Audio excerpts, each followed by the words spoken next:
Thala Thangwa Jebe Dra Nobar Jebe Geng Tarba Dhan Thamje Gembe Bardu Jobra Jeba Tham Jege Se Jebe Ma Nangha Dang Nyambe Senjen Thamje Dewa Dhan Den Tunga Dan Nerdu Lana Me Payang Dapara Sobe Chanchu Rinpo Chen Tongpra Jan Thala Thongma Jebe Dwar Nobar Jebe Ge Tarpa Thang Tamche Kembe Bardu Chobra Jeba Tham Jege Se Jebe Ma Nangka Dang Nyambe Senchen Tamche Dewa Thang Den Tunga Dang Nerdu Lana Me Payang Dapara Sobe Chanchu Rinpo Chen Dobra ja dhala dhamma jebe dra nopar jebe ge tarpa dan tam je gembe pardu chobra jeba tham jege se jebe ma nangka dan nyambe semjen tam je dewa dan ten tunga dan nerdu lana me pa This is Abra Zobe Janju Rinpoche Tobra Jan Thola Dongwa Jebedra Nobar Jebeke Tarba Dan Tamje Kembe Bardu Jobra Jeba Tham Jege Su Jebe Ma Nangka Dang Nyambe Senjen Tamje Dewa Tham Ten Dunga Dandre Nudu Lana Me Payang Tabra Zobe Janju Rinpoche Dombara jo de jide sama yeke bardu lunga yesum gewala ko mashi bardu lunga yesum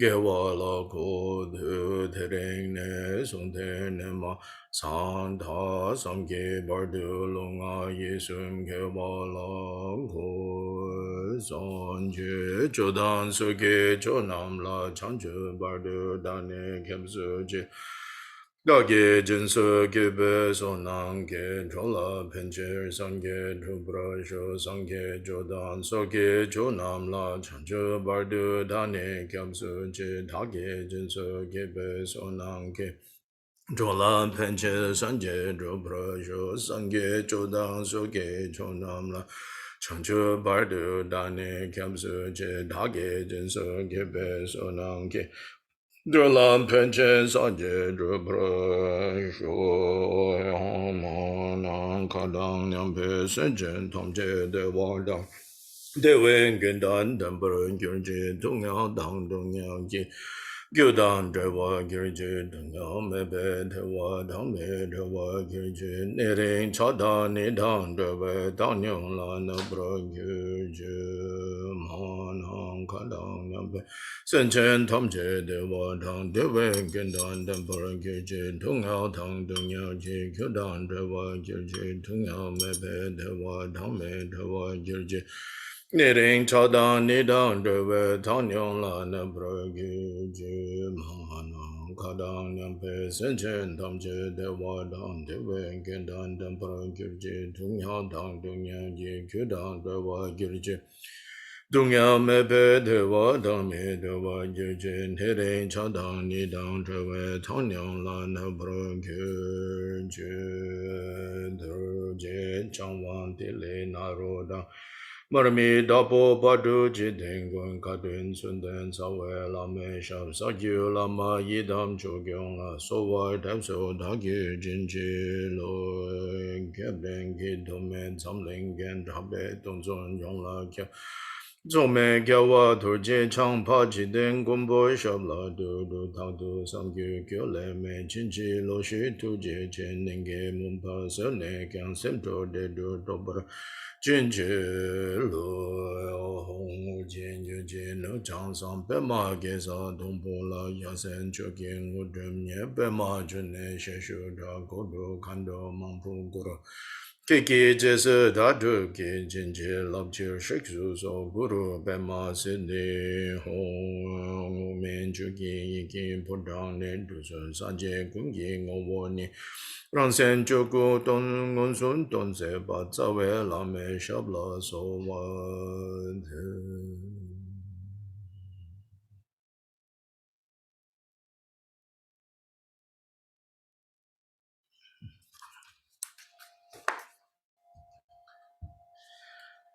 Good morning. So today is Friday, so we will go straight to the teachings, and then we end with the recitation of the aspirations and the blessings.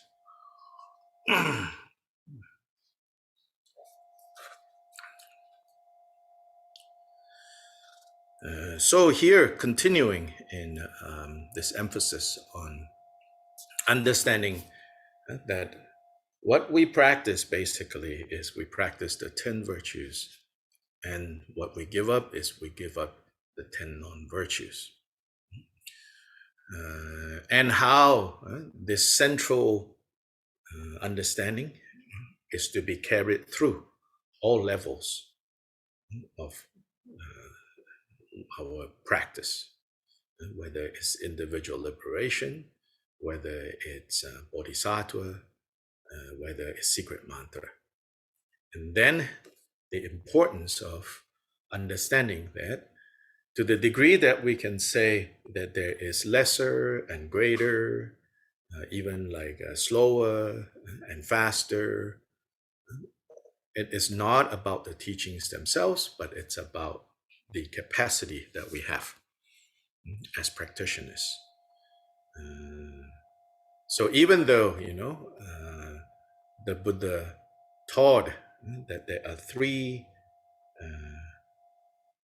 seemingly taught that there are three paths that lead to three types of awakening: the awakening of a Shravaka Buddha, a hero Buddha, the awakening of a solitary realizer Buddha, a particular Buddha, and the awakening of a Samnya Sambuddha, a fully and completely enlightened Buddha. In fact, there is only one complete and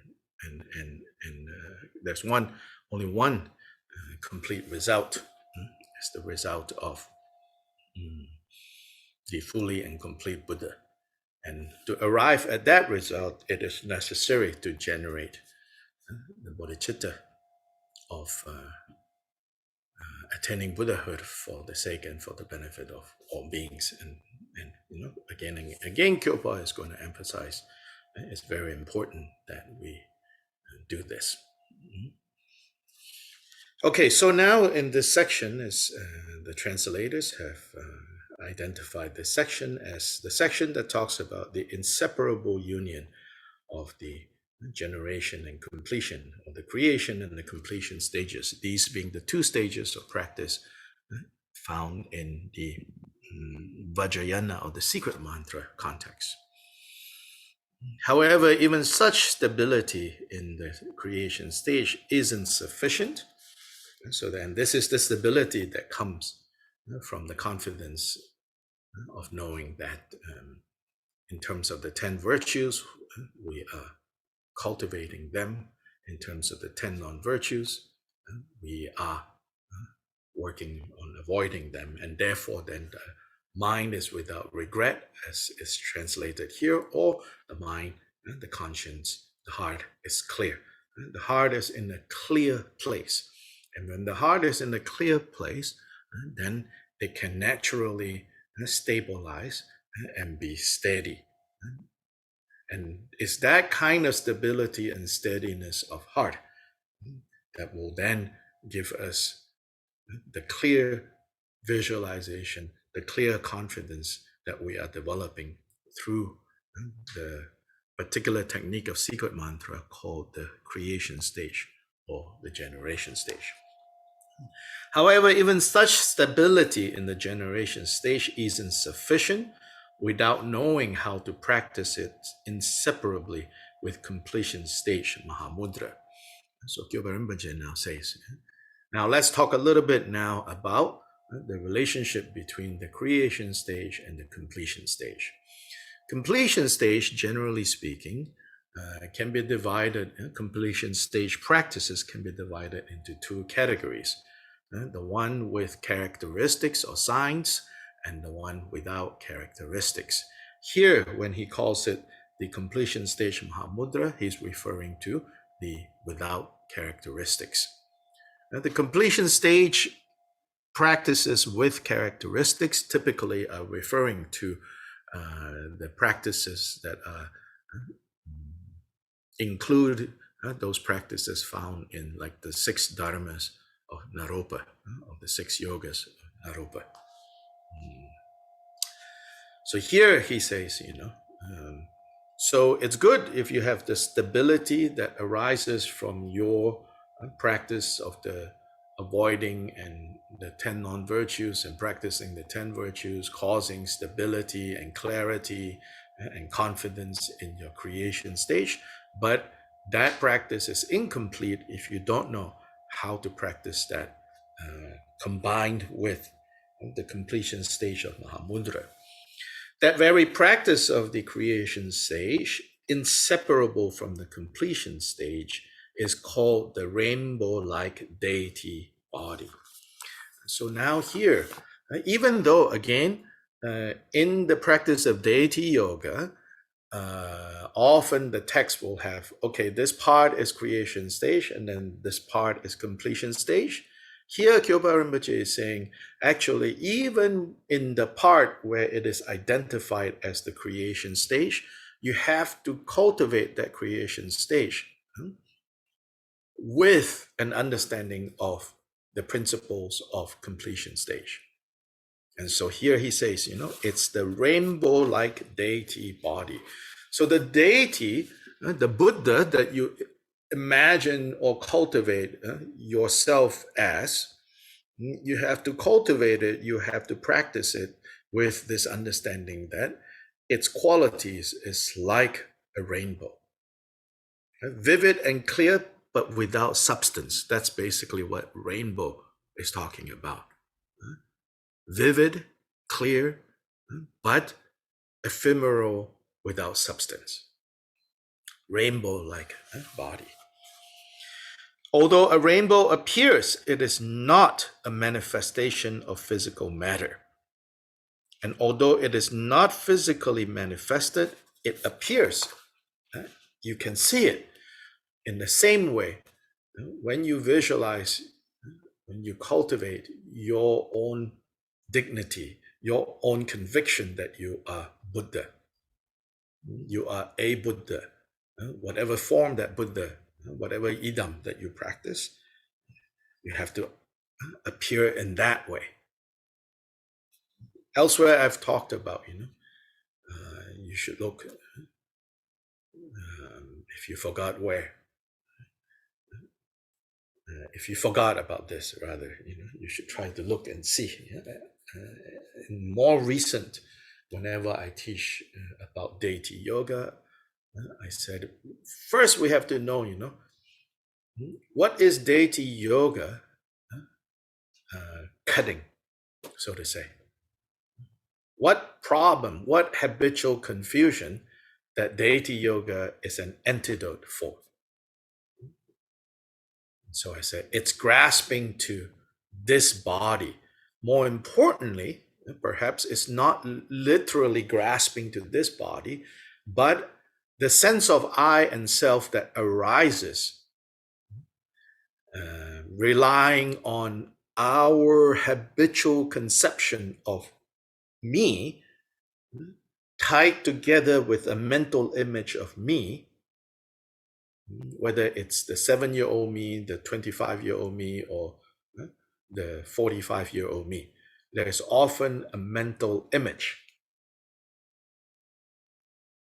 And usually that image comes from, is what kind of gets frozen in time because of something significant associated with how you look during that time.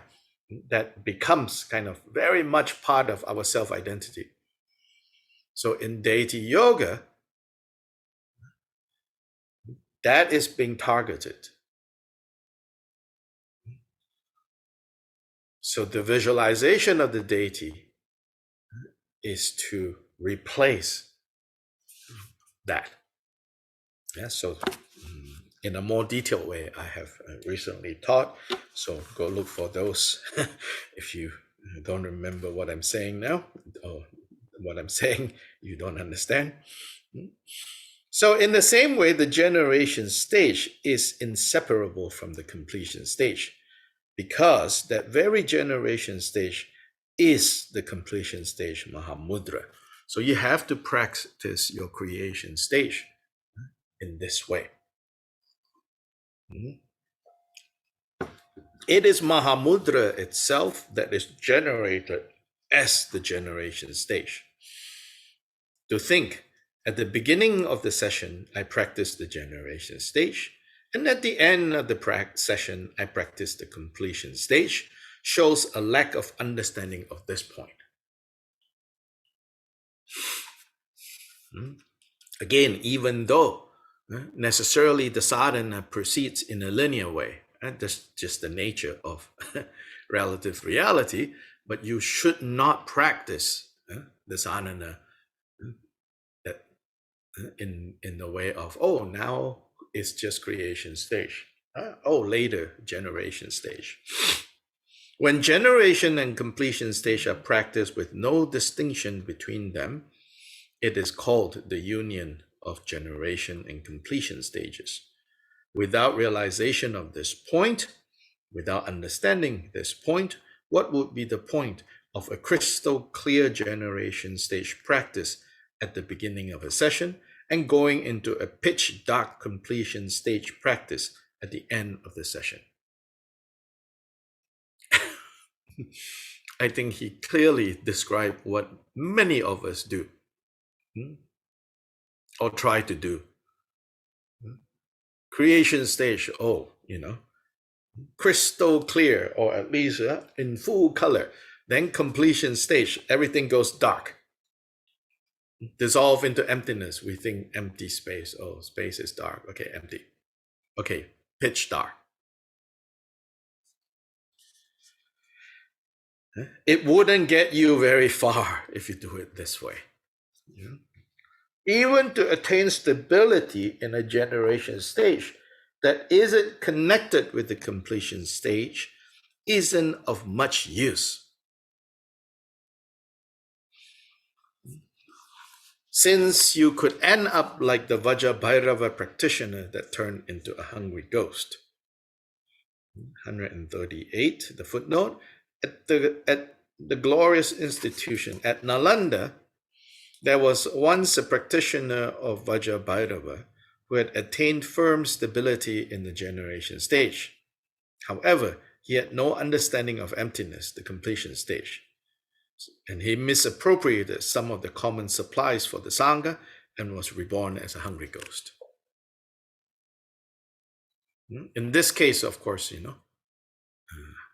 is warning against the danger of practicing deity yoga with no understanding of the principles of the completion stage.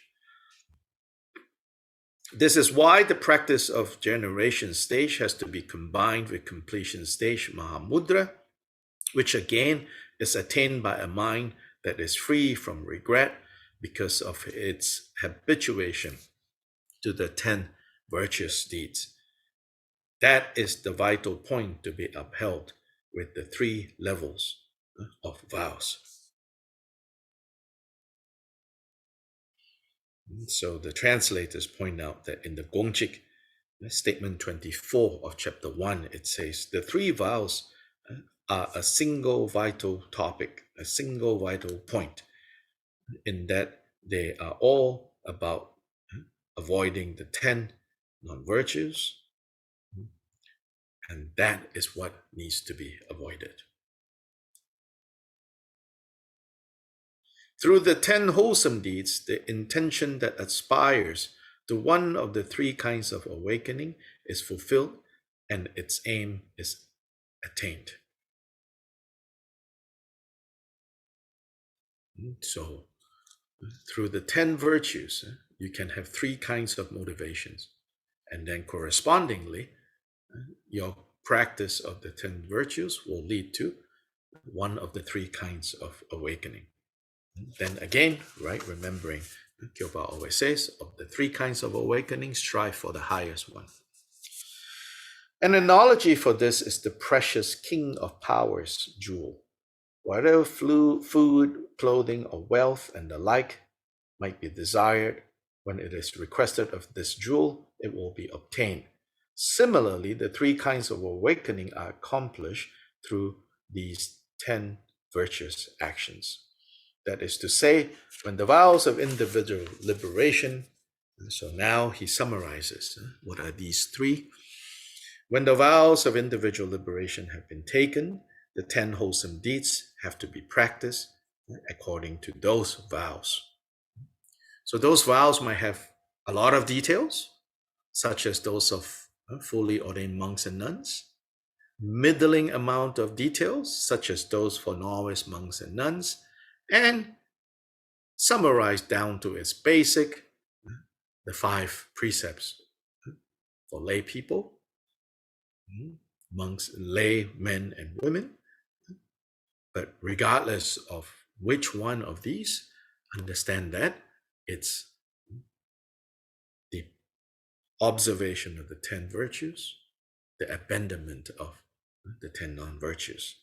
When the resolve for supreme awakening has been aroused, the 10 virtues have to be practiced according to the 3 kinds of moral ethics.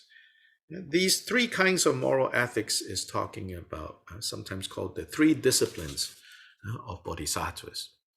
And the 3 disciplines of Bodhisattva is the discipline of avoiding non-virtue, the discipline of cultivating what is good, and the discipline of benefiting sentient beings. Those are the 3 disciplines, here called the 3 moral ethics. As I said, I don't like the translation moral ethics anymore for Shila. Sutrim in Tibetan and Shila even in the Sanskrit or Pali, it's talking about disciplined conduct. Of course, disciplined conduct includes a lot of what we would call moral ethical behavior. But it's wider than that. It's more than that. Disciplined conduct includes kind of the way we walk, the way we carry ourselves, the way we are with other people. That's all part and parcel of disciplined conduct. And when you have entered the door of secret mantra Mahayana, you must practice as the Lama says, because the Lama is the life force of secret mantra. So this is, so he's giving you in the individual liberation level, this is what you have to cultivate. This is what you have to train with. On the level of Mahayana, the Bodhisattva context, this is what you have to practice. This is what you have to train with. In the level of secret mantra, here he emphasizes, pay attention, follow what your Lama tells you.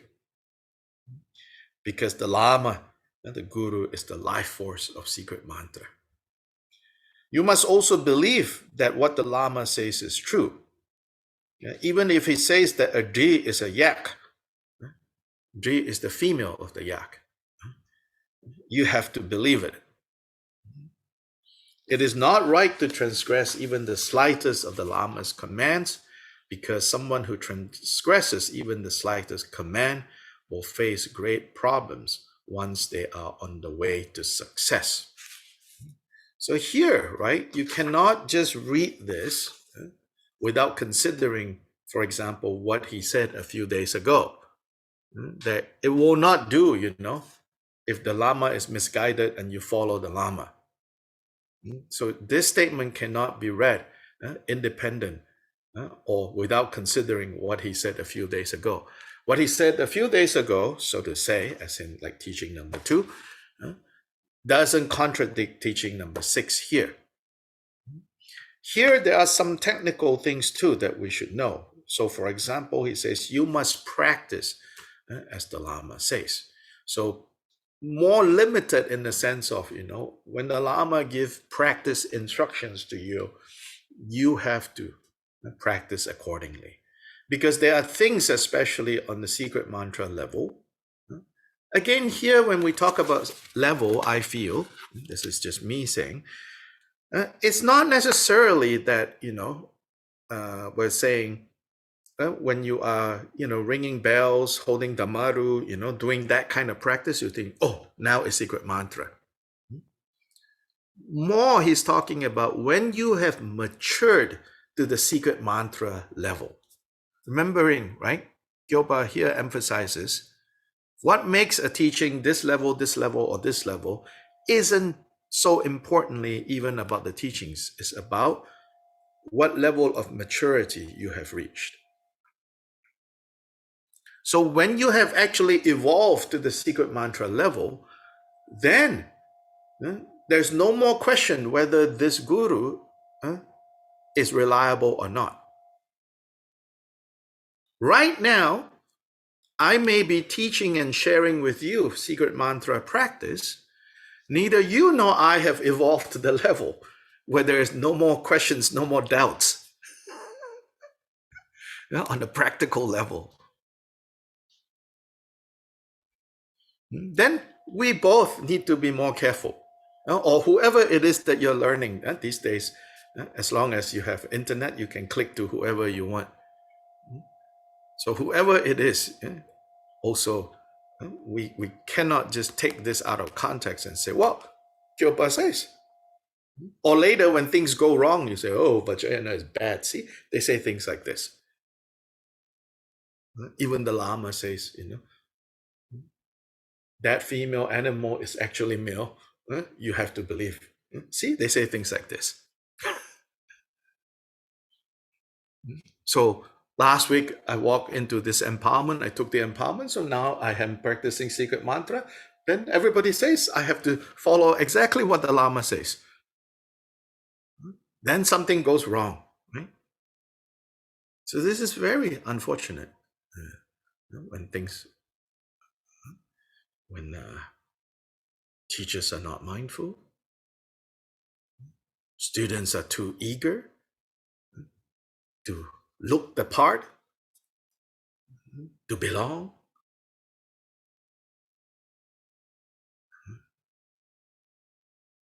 We are lonely, we are, looking so much for community, all of that. Understandable, I'm not condemning that. I'm not making fun of that. Understandable. But we should have some. Koerschner just said, teaching number 2, I think teaching number 2 or 3, he says, you should keep some common sense, You should keep some common sense, even as we're developing. So yesterday I talked about my view of, the guru principle, the guru person, how to apply that, right? So here again, he's saying, when you have evolved to the secret mantra level, then there's no more question, whether this Lama is reliable or not. And then at that level especially, it says, you have to follow closely what the Lama tells you to practice. So at that level, you should not transgress, you should not go against even the slightest of the Lama's commands. So here again is a technical word, the Lama's ka, the Lama's command. That means the Lama's weighty words. So the Lama's ka, the Lama's weighty words command is not referring to when the Lama speaks, loud and strongly, you have to do this. That's not the Lama's command. You have to give me all your money. Lama's command here is, Lama's words about practice. Lama saying, your mind is too loose over here. Your mind is too tight over there. Relax. Or tighten up. Lama's commands, because someone who transgresses even the slightest command will face great problems once they are on their way to success. This is the footnote says, there's a Tibetan saying like, basically it's saying the higher you go, the more consequential the fall. So you need to be very diligent and careful. Here it says, at this point, Master Kanhapa's slight transgression for his Lama's command not to open the box entrusted to him should be mentioned. So Kanhapa is a great Mahasiddha. And this is again talking about someone very evolved already. And Kanhapa's relationship with his guru also very evolved already. Has already ruled out all the nonsense that could happen in the wrong kind of abuse of this guru principle and practice. That's already out of the story, out of the question. And then in that context, footnote tells us we don't know exactly what happened there. The story is lost to us. It sounds like some kind of like, Aladdin's magic lamp, Don't open the box, don't open the box, or Pandora's box, don't open the box, don't open the box. It's like, curious. So it's sort of that kind of scenario. That at that level, when our training have evolved to that level, then you should no longer be casual or so casual around your guru. Generally, I would say, I don't know about you. I can tell you about myself.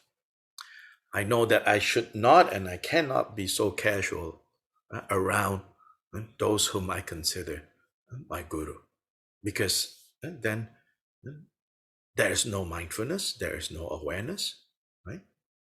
Yeah, but this is also not to say, to behave all weird and like walking on eggshells around your guru. But it's just my own experience, I'm telling you.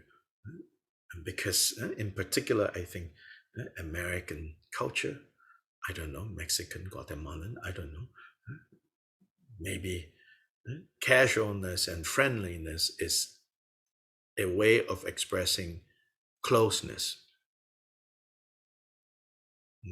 I get that. So you can continue to do that as long as you don't let mindfulness slip. Marpa gave the advice to Milarepa, you should live 3 valleys away from me.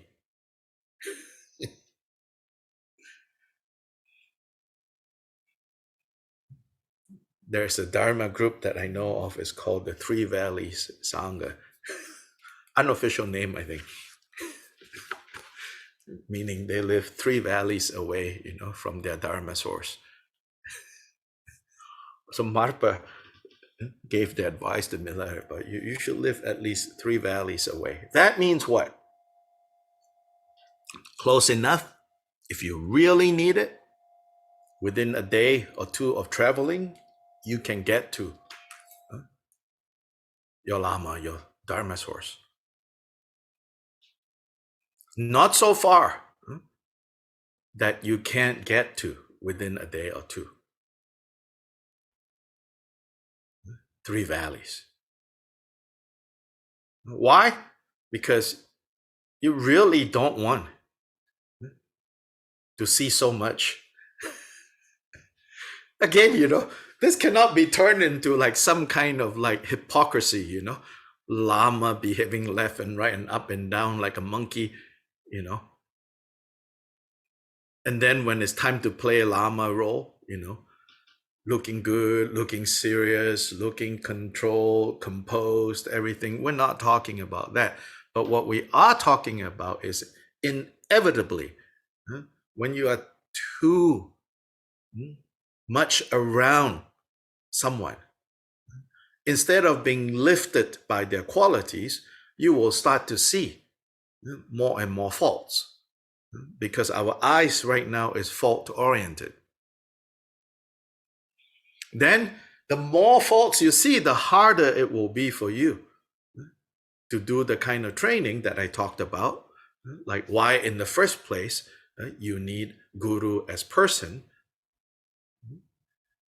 is to serve as a starting point of your training of seeing all beings as Buddha and seeing yourself as Buddha. So Milarepa moved away, after receiving the crucial instructions, moved away. So imagine, like in Kyoba Rinpoche's community, obviously many live with him, around him, right? Even that, they don't like, every question, oh, what about this? Let's go ask. What about this? Let's go ask. Becomes too casual. So you have these stories of Milarepa every time he is like caught in a place of doubt or question. He prays to Marpa, And then, for him at least, the answer comes. Now, what that says to me is that, is it that he prays to Marpa like in a godlike way, like when we think about praying to someone and someone comes and gives us an answer, that you pray, and then Marpa is, I don't know, Marpa, we are told, he was a farmer, so Marpa, imagine, he's like digging the ground and, there 3 valleys away, Milarepa goes, oh Lord Marpa, I'm stuck with this question, please bless me, Then Marpa digging, going, oh, okay, got to go bless Milarepa now, No, it's not like that. Milarepa's prayer is a method for Milarepa to connect with the principle that Marpa embodies for him.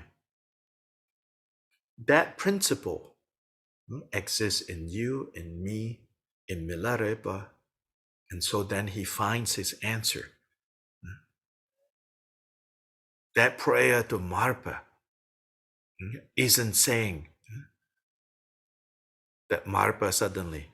There are instances like that too, but the main point isn't, every time someone prays to Marpa, Marpa goes, oh, so-and-so is praying to me. Let's see, what answer should I give? It's more Milarepa kind of linking or tuning himself into that principle that Marpa embodies for him. And in a heartfelt way, he prays to Marpa for an answer. He gets the right answer.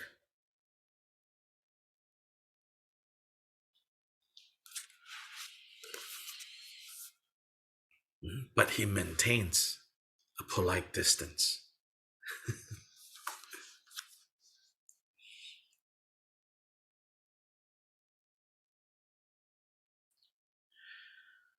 When it was like that, even for Kanhapa, what can we say about someone else? So here it's saying, don't get too clever.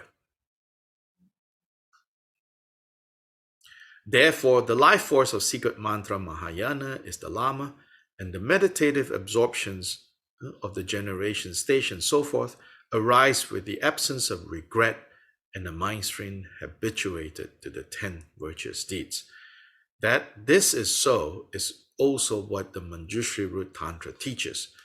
The victorious ones did not teach that there is accomplishment of mantra for those with deteriorated disciplined conduct, as they are like travelers to the city of Nirvana who have lost all orientation. Then coming back to the issue of the 10 virtues and 10 non-virtues. Therefore, please take good care with precious disciplined conduct. You should take good care to apply the Dharma in general. If the Dharma is not applied, then it is useless. As it is said, take for example certain doctors who, while they have every medicine at their disposal, die from a stomach disease. not to apply the Dharma is like that. And knowing a lot of Dharma, so to say, but not applying it, then this is the scenario. Therefore, take good care to apply the Dharma. This is the teaching. So with this, we finish teaching 6.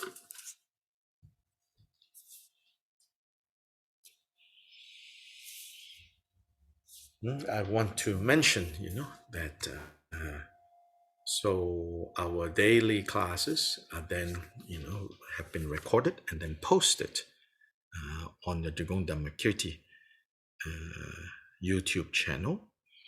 And there, I believe that they are posted with notes, and these notes are basically taken by our volunteers. So I believe May, Judy, Trent, Leonard, and Nathan are the 5 people. Each day of the week, they are taking notes, annotating, so to say, the video. So this is very helpful to the rest of us. So you can go to that playlist and look and share it there. If someone have the link to the playlist, please share in the chat here, and also go over to Facebook and put that link there to be helpful to others. Thank you so much for doing this. So now let's do the dedication and the aspirations at the end.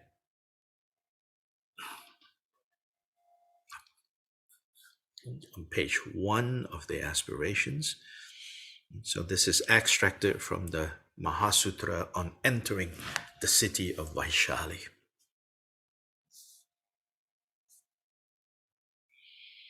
So here, particularly the qualities of the Buddha, specifically here in this context of Buddha Shakyamuni. It said that when we recollect, when we remember, when we are mindful of the qualities of the Buddha, to be lifted, so to say, by hearing of those qualities, is what offers well-being and protection to us and to those around us. So it's how these aspirations work.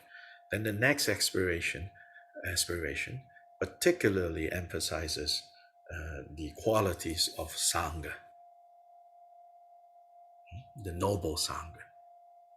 And by recollecting and remembering those qualities, we generate a protective force around us, around those whom we are praying for protection for.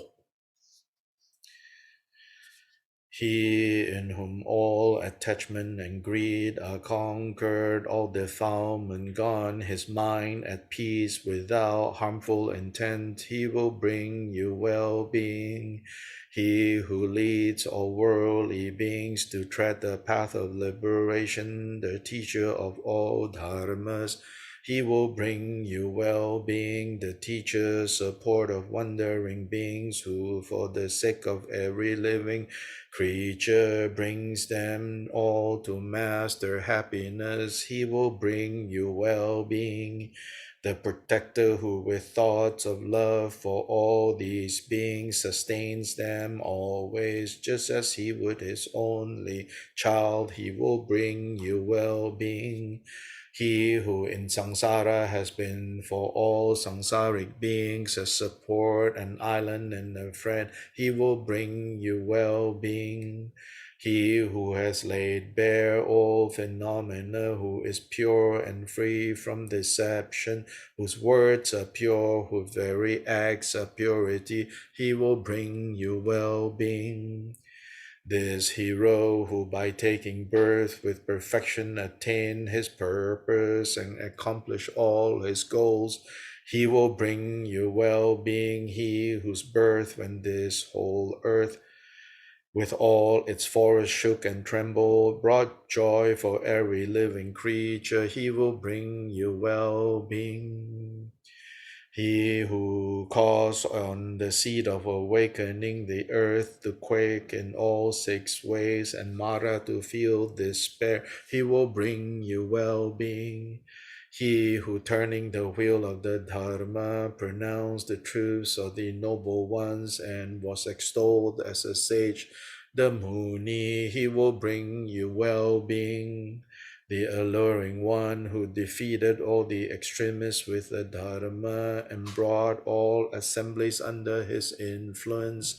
He will bring you well-being. May the Buddha bring you well-being. May Chakra and the gods bestow well-being, and may well-being from the Buddhas too be provided to you always.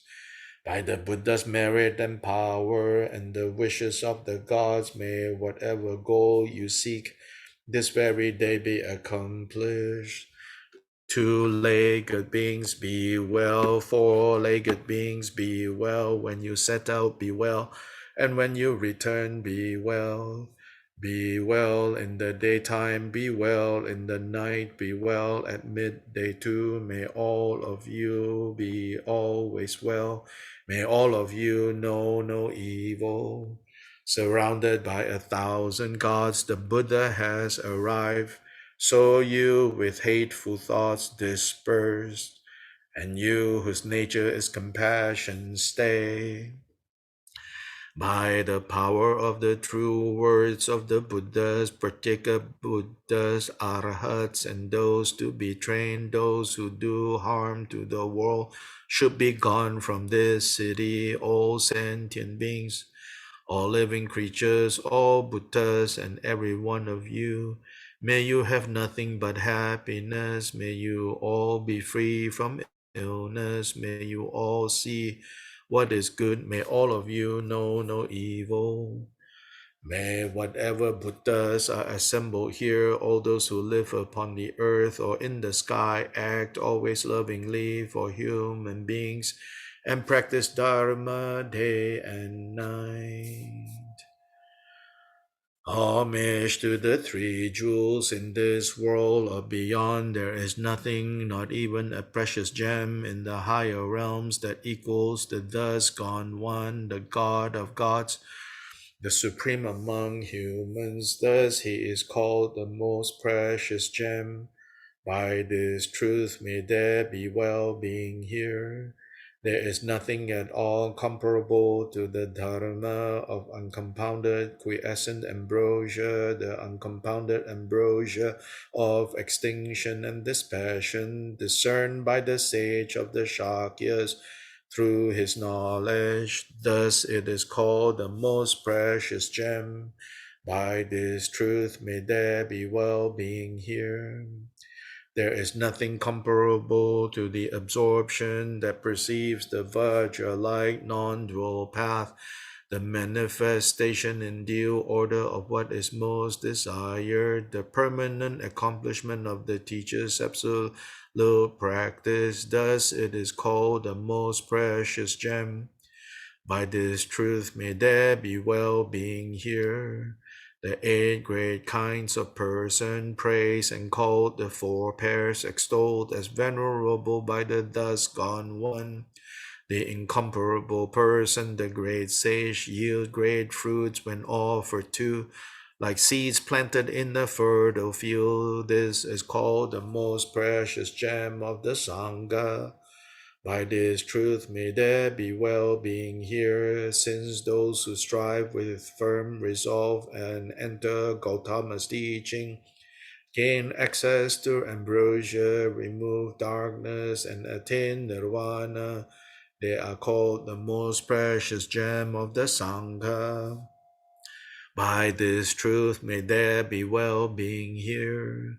As soon as they connect with this vision, believe in the transitory collection ethical discipline in the form of extreme austerity, and doubt are simultaneously cast off, and they see the truths of the noble ones. Thus they are called the most precious gem of the Sangha. By this truth may there be well-being now. With body, speech, or mind, they never produce the threefold evil deeds, and even when they suddenly do, they do not conceal them. And in that way, their view is not tainted with grasping. Thus, they are called the most precious gem of the Sangha. By this truth, may there be well-being here. Just as a threshold beam planted in the ground is unmoved by winds from the four directions, so are the members of the Sangha of noble ones who have insight into the highest path of the noble ones. Thus they are called the most precious gem of the Sangha. May by this truth, may there be well-being here. Those who cultivate with profound wisdom the eloquently taught truths of the noble ones and consider giving away even their own bodies never encounter the eight perils. Thus they are called the most precious gem of the Sangha. By this truth may there be well-being here. Just as a flame extinguished by the wind cannot be taken up and counted, so do the offspring of the Buddhas become indemonstrable once they have discarded all fetters. Thus they are called the most precious gem of the Sangha. By this truth may there be well-being here. May all sentient beings moving or still be well here, and may they pay homage to the Buddha, the supreme teacher, venerated by gods and humans. May there be well-being here today. May all sentient beings moving or still be well here. May they pay homage to the Dharma, the peaceful dispassion venerated by gods and humans. May there be well-being here today. May sentient beings moving or still be well here. May they pay homage to the Sangha, the supreme assembly, venerated by gods and humans. May there be well-being here today. May all sentient beings moving or still be well here. May whatever Buddhas are assembled here, all those who dwell upon the earth or in the sky, act always lovingly toward all creatures and practice Dharma day and night. By the truth that the victorious one, having vanquished his foes, spoke truthfully without falsehood.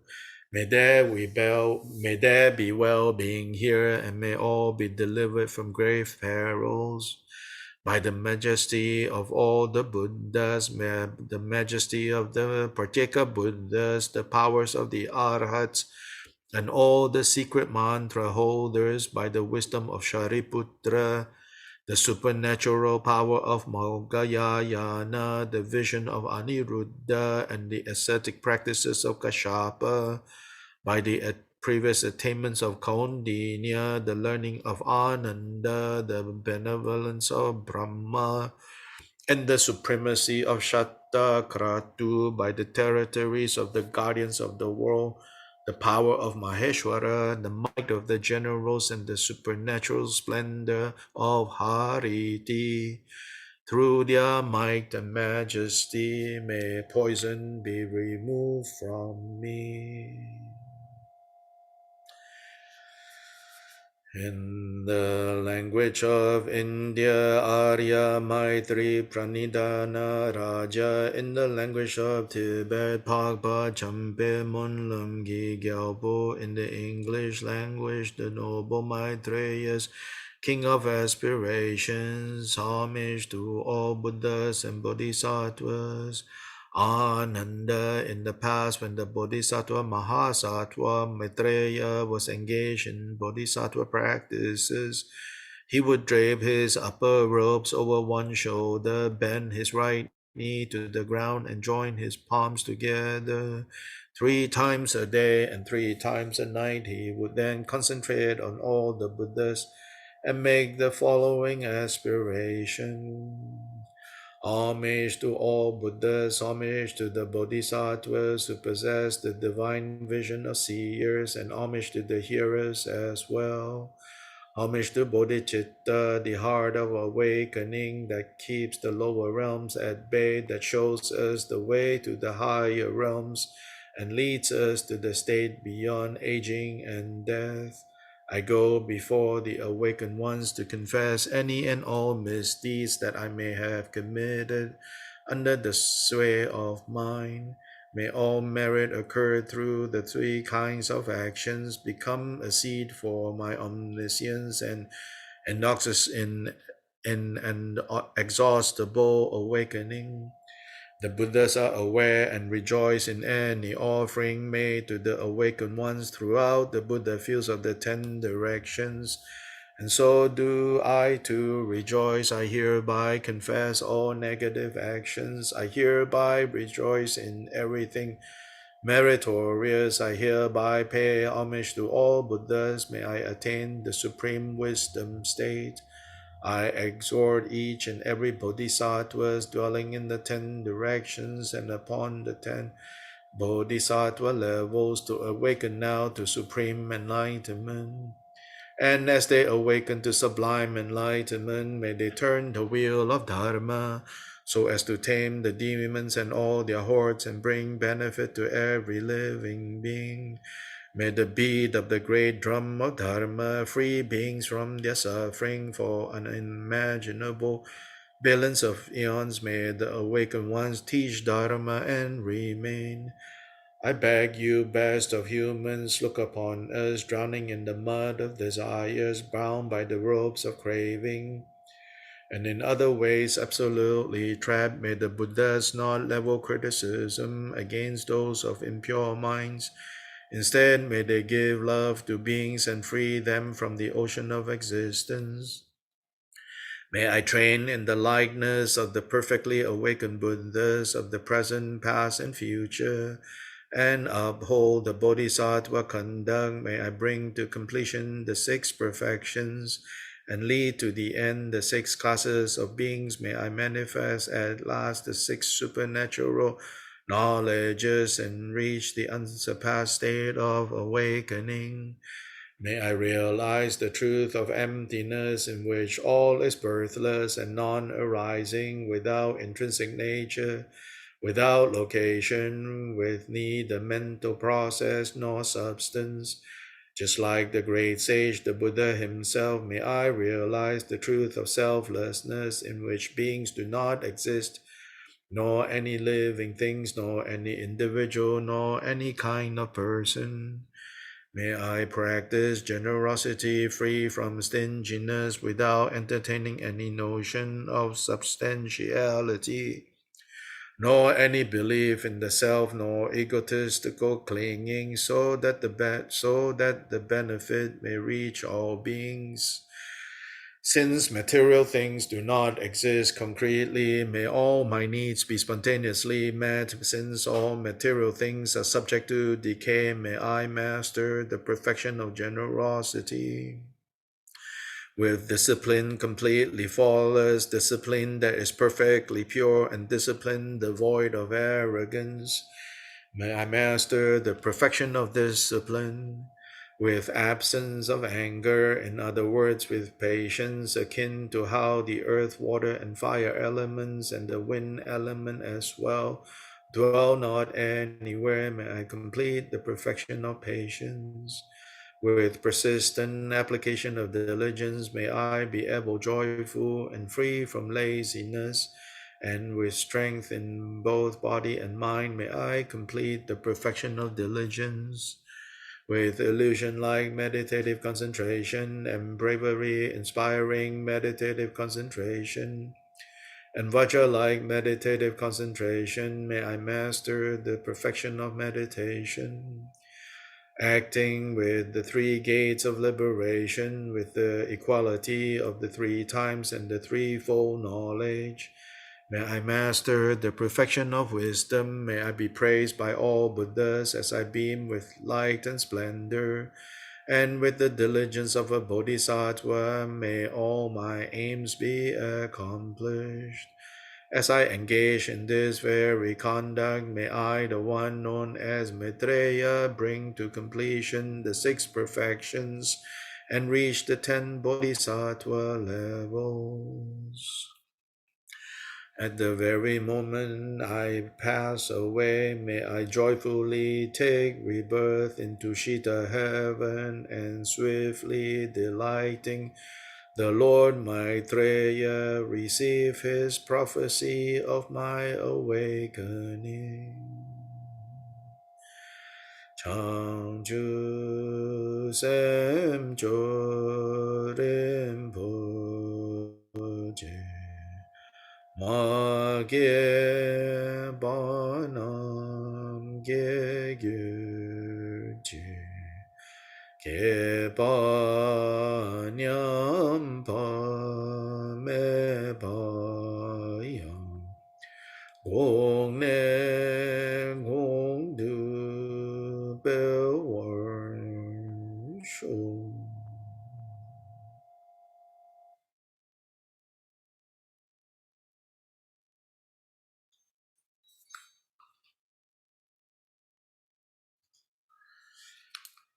Okay, so we're done today. And tomorrow, for those of you who are joining us for Amitayus, we'll begin at 11.